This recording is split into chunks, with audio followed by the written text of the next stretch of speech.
Guys, madalas na tong nangyayari kapag nabili kayo sa palengke. Nagkakamali kayo ng kuha.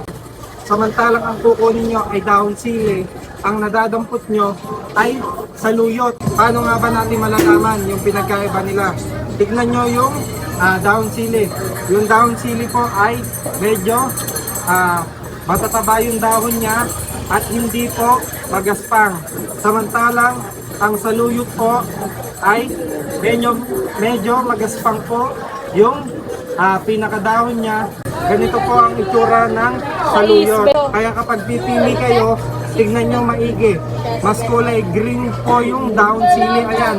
Kung minsan ay may sili pa po ito. At makikita nyo po itong dahon sili. Samantalang itong saluyot ay may mga bulaklak na parang ganyan, guys.